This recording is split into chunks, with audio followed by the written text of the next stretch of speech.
मैं शालिनी एक बार फिर से स्वागत करती हूँ आप सभी का अपने चैनल रोजगार विद शालिनी में।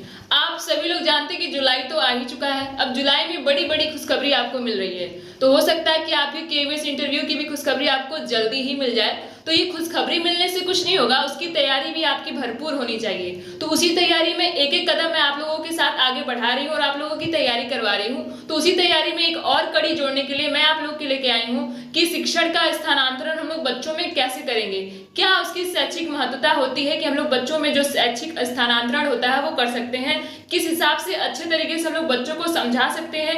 देखिए, ये आपका सिचुएशन बेस्ड क्वेश्चन भी बन सकता है, जिसको मैंने टॉपिक के हिसाब से लिख के आपको समझाने की कोशिश की हुई है। ये आपसे सिचुएशन बेस्ड क्वेश्चन क्रिएट करके भी आपसे पूछा जा सकता है कि जो शैक्षिक स्थानांतरण होता है, शिक्षण का जो शैक्षिक स्थानांतरण होता है, ये आप बच्चों में कैसे करेंगे, कैसे आप बच्चों को कोई भी चीज सिखाने की कोशिश करेंगे। क्योंकि जो इंडिविजुअल डिफरेंस होता है क्लास में वो तो बना ही रहता है, हर एक बच्चा एक बराबर नहीं होता, हर एक बच्चे की जो सोचने समझने की शक्ति होगी वो एक जैसी नहीं होगी। तो आप बच्चों के अंदर शैक्षिक स्थानांतरण कैसे करेंगे, कैसे किसी बात को एकदम आसान तरीके से समझाएंगे जिससे वो अपनी जो जिंदगी है उसमें भी उस जो ज्ञान है उसका इस्तेमाल कर सके, उस शैक्षिक महत्वता को समझ सके। तो चलिए हम लोग पॉइंट वाइज देखते हैं कि कैसे हम लोग करेंगे शिक्षण के स्थानांतरण को, ठीक है, और उसका शैक्षिक में क्या महत्व होता है, वो सारी चीजें इन्हीं 5 पॉइंट में आपको मिलेंगी। तो ये वीडियो बहुत ही छोटी सी होने वाली है और आपको मिलने वाली एकदम भरपूर और अच्छी सी जानकारी। तो आप लोग बने रहिए और देखते रहिए वीडियो को, मैं पॉइंट वाइज इसको एक्सप्लेन कर रही हूँ। तो टॉपिक क्या है? टॉपिक है कि शिक्षण के स्थानांतरण के शैक्षिक महत्व, यानी कि जो भी चीज हम लोग बच्चों के अंदर स्थानांतरित करेंगे उसके क्या शैक्षिक महत्व है, क्या जरूरत है उसकी और किस तरीके से हम लोग करेंगे। तो चलिए हम लोग देखते हैं। फर्स्ट पॉइंट मैंने लिखा हुआ है कि शिक्षकों को पाठ्यक्रम के अधिक महत्वपूर्ण पहलुओं पर अधिक ध्यान देना चाहिए, यानी कि ध्यान देने की आवश्यकता होती है। यानी कि अगर मान लीजिए कि कोई भी चैप्टर अगर हम लोग एक्सप्लेन करें, सपोज दैट कि अगर हम लोग नाउन एक्सप्लेन कर रहे हैं, संज्ञा एक्सप्लेन कर रहे हैं, तो उसके क्या एकदम बेसिक पॉइंट से क्या एकदम महत्वपूर्ण पॉइंट है, हमको उन चीजों पे ज्यादा फोकस करके बच्चों को पढ़ाना चाहिए और वही सारी चीजें बच्चों से हम लोग को पूछना भी चाहिए। ये नहीं कि हम लोग कुछ भी बताए जा रहे हैं नाउन के बारे में, कोई भी 10-20 एग्जाम्पल दिए जा रहे हैं और बच्चों को एकदम जो बेसिक चीज है वही क्लियर नहीं है, तो फिर हम लोग कैसे पढ़ा सकते हैं, कैसे हम लोग किसी भी चीज को स्थानांतरित कर सकते हैं बच्चों को। देखिए, हमारा पढ़ाया हुआ सक्सेसफुल तभी होगा कि जो चीज हमने बच्चों को पढ़ाया है वो चीज तो वो बताएं ही, लेकिन उससे भी एक कदम आगे चल के बताएं, तब हमारी मेहनत सफल होती है। तो हम लोगों को बच्चों को इस तरीके से बता देना है कि जो भी एकदम बेसिक पॉइंट्स होते हैं वो बच्चों को क्लियर हो। तो जो भी एकदम मेन चीज होती है, यानी कि पाठ्यक्रम का जो सबसे महत्वपूर्ण पॉइंट होता है, हमें उस पे ध्यान देना चाहिए, ठीक है। नेक्स्ट पॉइंट है कि शिक्षक को कौशल, ज्ञान, सिद्धांतों और उन उद्देश्यों में परिलक्षित करने की आवश्यकता है। यानी कि आप लोग को पता है कि हम लोग टीचिंग लर्निंग मटेरियल का यूज करते हैं, अलग अलग प्रोजेक्ट्स का, अलग अलग चार्ट्स का और अलग अलग चीजों का इस्तेमाल करके हम लोग बच्चों को पढ़ाने की कोशिश करते हैं। यहाँ तक कि बाला का भी यूज किया जाता है। अब बाला क्या है? BALA is a building as a learning aid, यानी कि जो हमारी बिल्डिंग है उसी को हम लोग लर्निंग एड की तरीके से इस्तेमाल करके बच्चों को पढ़ाएंगे। तो हम लोगों को ऐसी चीजों का इस्तेमाल करना है जिससे बच्चा समझ सके। अगर मान लीजिए मैं ये मार्कर लेके बच्चों को ये एग्जाम्पल देने की समझा रही हूँ और वो बच्चा इस मार्कर के एग्जाम्पल से समझ ही नहीं पा रहा है, तो क्या जरूरत है इस मार्कर से समझाने की? आप किसी और चीज का इस्तेमाल करिए, किसी और बेहतरीन एग्जाम्पल का इस्तेमाल करके बच्चों को समझाइए। तो आपको उन्हीं चीजों का इस्तेमाल करना है जिससे बच्चे समझ सके। नेक्स्ट पॉइंट है कि स्थानांतरण उद्देश्यों और छात्रों के बीच व्यक्तिगत अंतर को समायोजित करना।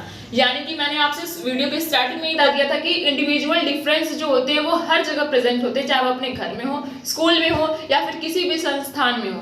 तो वो जो डिफरेंस है, जो व्यक्तिगत विभिन्नताएं हैं, उस पर ध्यान देते हुए बच्चों को पढ़ाना है कि हम लोगों को सभी बच्चों को एक साथ लेके चलना है, समायोजन करना है, एक साथ बच्चों को पढ़ाना है कि अगर हम कोई भी चीज किसी भी बच्चे को पढ़ा रहे तो वो पूरे क्लास को समझ में आना चाहिए। ये नहीं कि हमें स्पेसिफिक एक बच्चे को बता दिया, बाकी सारे बच्चे ऐसे ही बैठे हैं, तो हम लोगों को ऐसे मेथड का यूज नहीं करना है जो सिर्फ और सिर्फ एक बच्चा समझ पा रहा है। यानी कि सपोज करिए कि आपकी क्लास में अगर 10 ब्रिलियंट बच्चे हैं और बाकी सब मीडियम टाइप के बच्चे हैं, तो क्या आप सिर्फ 10 ब्रिलियंट बच्चों को पढ़ाएंगे, बाकी इसको छोड़ देंगे?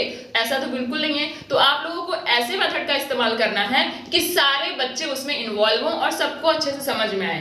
अब आपको अपना लेवल इतना भी लो नहीं कर देना, एकदम बेसिक चीजें नहीं पढ़ाने लगनी कि वो जो ब्रिलियंट बच्चे हैं उनका नुकसान हो। आपको सभी बच्चों को एक साथ लेकर चलना है ताकि जो शैक्षिक महत्वता है, जो आपके शिक्षा का जो स्थानांतरण हो रहा है वो अच्छे तरीके से और पॉजिटिव वे में हो, किसी भी बच्चे का नुकसान ना हो, किसी भी बच्चे का कोई भी हानि ना हो, हर एक प्रकार से बच्चा हर एक फील्ड में आगे बढ़े, आप लोग को इस तरीके से बच्चों को पढ़ाना है।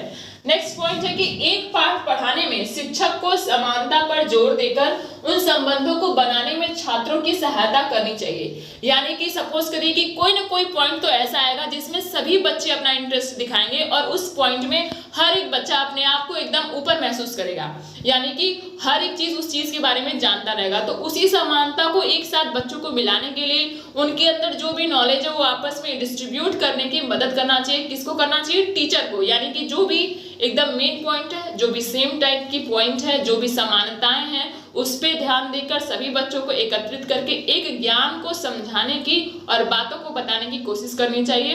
पॉजिटिव वे में किसी भी चैप्टर को, किसी भी पार्ट को समझाने का एकदम बेहतरीन तरीका होता है कि जो बातें सभी बच्चे जानते हैं हमें उसी से स्टार्ट करना है। आप लोग जानते होंगे, आप लोग अपने डेमो की भी प्रिपरेशन किए होंगे कि जो भी चीजें हम लोग स्टार्ट करते हैं वो बच्चे को पता रहती है, कुछ ना कुछ तो उन्हें पता ही रहता है, जो आंसर वो खुद करते हैं और वहीं से टॉपिक निकलवा के हम लोग बच्चों को पढ़ाते हैं। तो इसी तरीके से आप लोग को अगर कोई एग्जाम्पल भी देना है तो आप ऐसे एग्जाम्पल का इस्तेमाल करिए जो सभी बच्चे समझ सके, ताकि उसमें जो अपना दिमाग वो लगा रहे हैं उसको थोड़ा सा आप और इनहेंस करके बच्चों को अगर बताएंगे तो वो अच्छे तरीके से समझ पाएंगे। नेक्स्ट पॉइंट है कि छात्रों को वैचारिक मुद्दों की सूक्ष्म दृष्टि से जानने के लिए कि क्यों और कैसे सीखते हैं यह आना चाहिए। यानी कि किसी भी बच्चे को अगर हम कुछ भी बता रहे हैं तो वो उसको समझ में आना चाहिए कि इस चीज को हम लोग कैसे सीखेंगे। सपोज करिए अगर आप ए भी बनाना सिखा रहे हैं बच्चों को, ए फॉर एप्पल भी पढ़ा रहे हैं, तो उन्हें समझ में आना चाहिए कि ये एप्पल हम लोग ऐसे कैसे लिख रहे हैं, ये कैसे बन रहा है, क्यों बन रहा है। और अगर उन्हें उस टाइप की स्पेलिंग कहीं पे भी यूज करनी है या बनानी है तो वो खुद से बना सकें। यानी कि जो शैक्षिक स्थानांतरण होता है वो पॉजिटिव वे में होना चाहिए, हर एक फील्ड में वो ज्ञान काम आना चाहिए। यानी कि अगर जो चीज हम लोग मैथ्स में पढ़ा रहे हैं तो जरूरी नहीं कि वो फिजिक्स में काम नहीं आएगा, इंग्लिश में काम नहीं आएगा और कहीं जगह काम नहीं आएगा, हमारे डेली लाइफ की रूटीन में काम नहीं आएगा।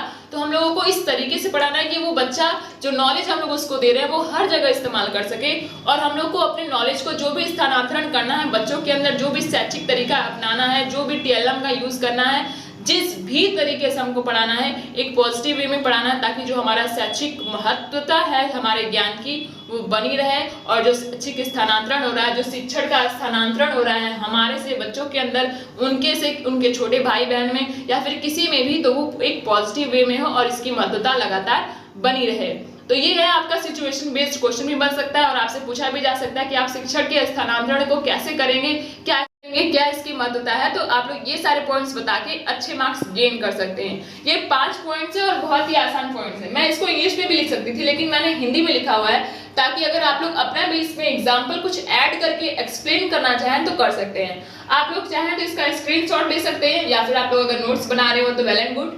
ये क्योंकि बहुत ही ज्यादा इंपॉर्टेंट पॉइंट है और आप लोगों को अब पीछे नहीं हटना है, क्योंकि अब वो समय आ गया है कि आप लोगों को एकदम डट के खड़े रहना है और जो भी चीजें आ रही है उसका सामना करना है।